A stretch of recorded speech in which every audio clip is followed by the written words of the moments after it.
Welcome, I am Absintian, and this is The Void. I was able to watch this film. It is a body horror film that you can find on Netflix at the moment as of this recording. It may spread further. I haven't really seen where it's gone from there.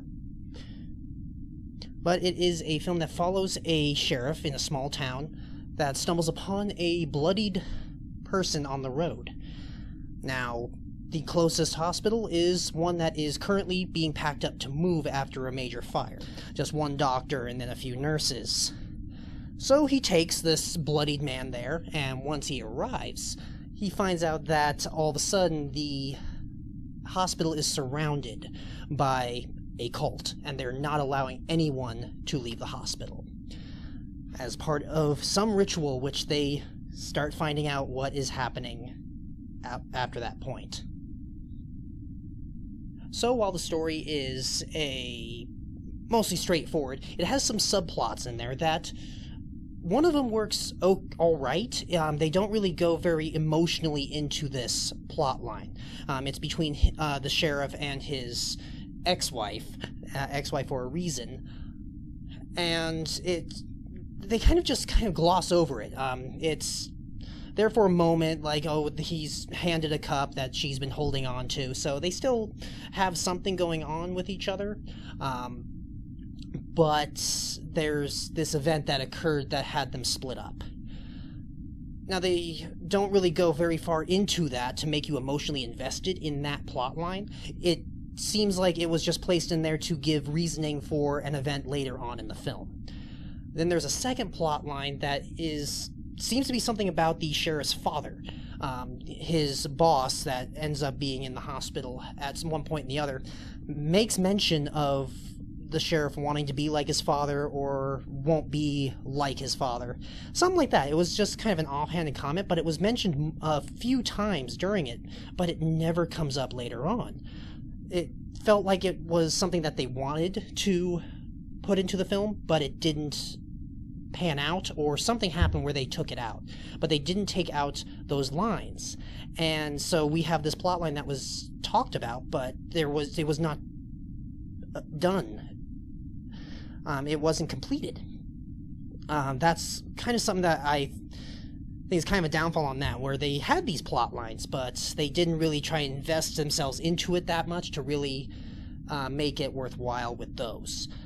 And especially the father one, like, you could have taken any of those lines out and it does nothing to the storyline whatsoever. Now, the good things about this film is the primary storyline was very solid. It was simple, which was perfectly fine for what they needed to do for this. And then the practical effects. Wow. Like, this was very well done. If they had some CG there, it wasn't very obvious, which is how CG should be. It should blend well with everything else. So if they had CG, I couldn't tell. And that was awesome. That's the best way to do it. And all the creature designs and everything were spot on. Just very nice, nightmare-inducing body horror.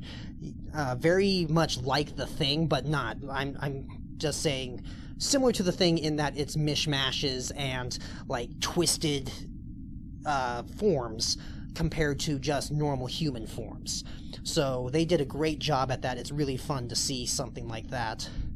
And then they had some really good camera work too, where a lot of the establishing shots, like the wider shots and also the shots inside the hospital, were very, very well done to bring out the isolation that all the characters have, because they're trapped. They cannot leave. They're not allowed to leave, so therefore they're trapped inside this desolate hospital with only themselves and no one else, because it's empty, because they were moving, so there's no patients there other than them. So this very big place just totally isolated.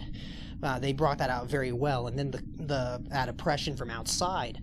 One of my favorite scenes was when a couple of characters were trying to get a weapon from outside in the sheriff's car. While they're inside the car, it shows a very wide shot of suddenly there being more than what was normally there. Cultists just standing there staring at them, and then all in unison pulling out their knives to the sides, like in a perfect similar motion for all of them. I'm going to try and grab a clip of that because that was awesome.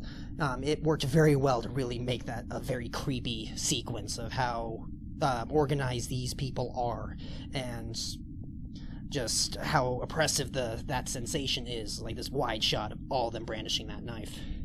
And then the storyline also had a very good mystery piece to it.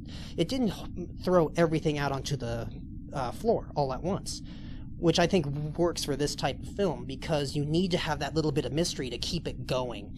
Like, why is this happening? Who caused it? Things like that. And you learn more and more things as the movie goes along. It's not cut and dry of what caused it. And it lets you find that out throughout the storyline. And so that was very well done. So with a very solid storyline, decent characterization, with some flaws in those secondary plots, I would honestly recommend this film to anyone looking for a good body horror.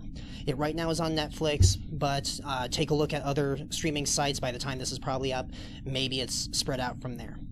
So, thank you all for watching, and I'll see you next time.